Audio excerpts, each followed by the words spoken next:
C'est une histoire de famille, la famille de Christine. Tout commence en 1846, lorsque ses ancêtres héritent d'un château situé dans le Béarn, tout près de Pau, le château de...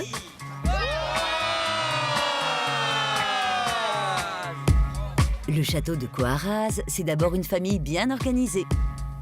On va commencer le boulot, on va chercher les balais, les gants, les bottes, ça va, tout le monde est équipé. Et on y va, et les petites truelles pour gratter les muscles. J'en ai un bas, moi.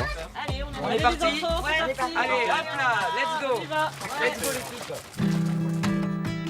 Depuis qu'elle en a hérité en 2006, Christine est copropriétaire, avec son oncle, du château dans lequel Henri IV a passé une partie de son enfance. Et malgré les apparences, ce n'est pas vraiment un cadeau. Christine est la seule à avoir accepté de reprendre le flambeau. Mes sœurs ne se sentaient pas tout à fait aptes au vu de la taille et des problématiques qui se posaient. On se bat contre des gros travaux et bien entendu, plus ça va, moins les moyens sont là. Et au début, c'était pas du tout ça et plus ça va, plus ça s'aggrave, donc c'est difficile. Et pour arriver à entretenir son héritage familial, Christine passe ici tout son temps libre afin de faire face aux urgences toujours plus nombreuses de Coarraze. Alors dans cette pièce qui paraît comme ça tout à fait sympathique et remplie d'objets très, très intéressants, si vous regardez au plafond ce qui s'est passé, nous avons une fuite d'eau, donc ça s'est effondré là-haut du plafond.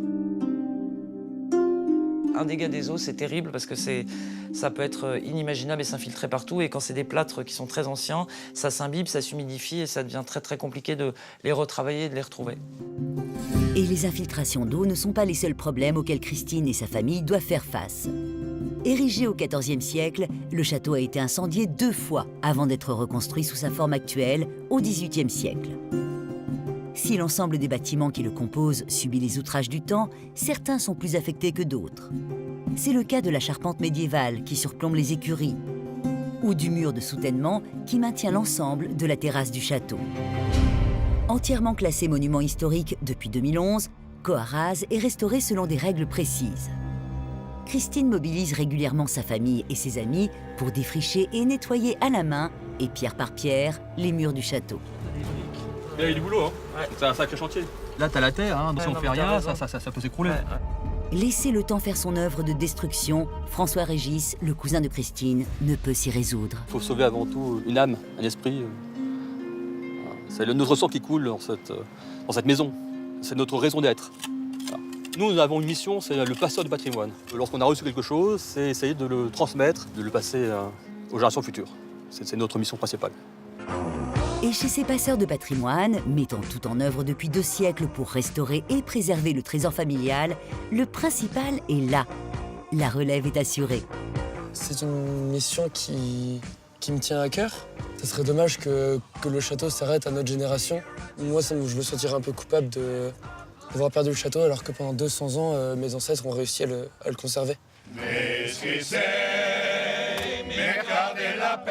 Une tradition familiale pour sauver un joyau historique, ouvert au public chaque été et qui reçoit chaque année plusieurs centaines de personnes pour des visites.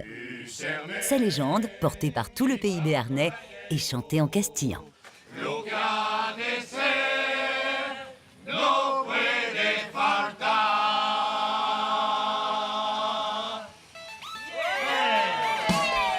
C'est Yann Kefelec, le plus breton des écrivains français, qui a choisi d'être le parrain du château de Coarraze. Bonjour Christine. Comment allez-vous? Ah mais bien, je vais très bien. Christine profite de sa venue pour aller constater le plus grand danger qui pèse sur le château de Coarraze. La tour, vestige de la forteresse d'origine, qui menace de s'effondrer. Alors Yann, je Bonjour, vous présente cette vieille dame qui a 750 ans, elle a été construite en 1350. Et cette vieille dame est en train de s'effondrer sur elle-même et elle est en train de basculer en avant. On voit bien en effet qu'elle est lézardée, qu'elle est bombée. Exactement. C'est vrai qu'elle Et est... elle travaille malheureusement dans le mauvais sens, c'est-à-dire qu'elle est en train de prendre une pente et sur le côté et en avant. Et on est très inquiet parce que les vieilles pierres prennent le temps, mais le jour où elles s'effondrent...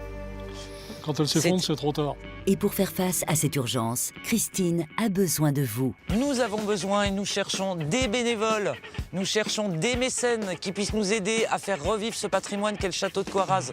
Venez, venez, venez, nous vous attendons avec un immense plaisir et je compte sur vous. La tour étant classée, sa restauration ne peut s'effectuer que dans un cadre très strict. La famille de Christine espère rapidement trouver les financements pour réaliser les travaux. En attendant, elle s'attaque, avec l'aide de Yann Kefelec, à un chantier familial tout aussi important, la réfection d'un mur en ruine qui soutient une partie du terrain du château. Ce qui est frappant en tout cas, c'est qu'on a l'impression qu'en insistant un peu, sauf les très grosses, elles vont toutes venir. J'espère pas, parce que là, le chantier va s'allonger terriblement. Ah, Bon, ici, j'arrête. ça va mieux, là. Oui, j'ai l'impression que cette partie-là est plus... Il y a la partie qui tient là. Ouais, cette partie... René, Après, un gros caillou rond là-bas, il faut ouais, attaquer. on recommence, on va plus loin. C'est une vraie transmission, ce mur. Exactement. Donc on peut imaginer que dans 1000 ans, il y aura à nouveau des petits-enfants en train de... Ah oui, il y aura encore j'espère, des gens pour remuer les pierres, voilà. Sinon c'est Sinon, on terrible. reviendra, Christine. C'est On vrai. sera là d'une manière ou d'une autre. Un engagement qui s'inscrit dans l'intensité de cette saga familiale, réunie en fin de chantier autour de son parrain. Je me méfie de l'acharnement thérapeutique sur les ruines, visiblement en coma dépassé, sauf quand ces ruines ne demandent qu'à revivre, et c'est le cas aujourd'hui. On voit bien dans ces cas-là qu'elles réparent à la fois les pierres et les vivants qui les réparent.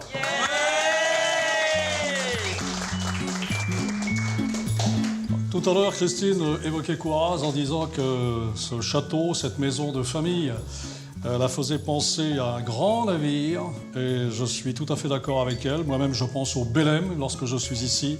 Je pense au Penduic Ier d'Éric Tabarly, et on ne peut évidemment que souhaiter bon vent et belle route à ce navire de Coiraz qui est en train de renaître sous nos yeux. Merci.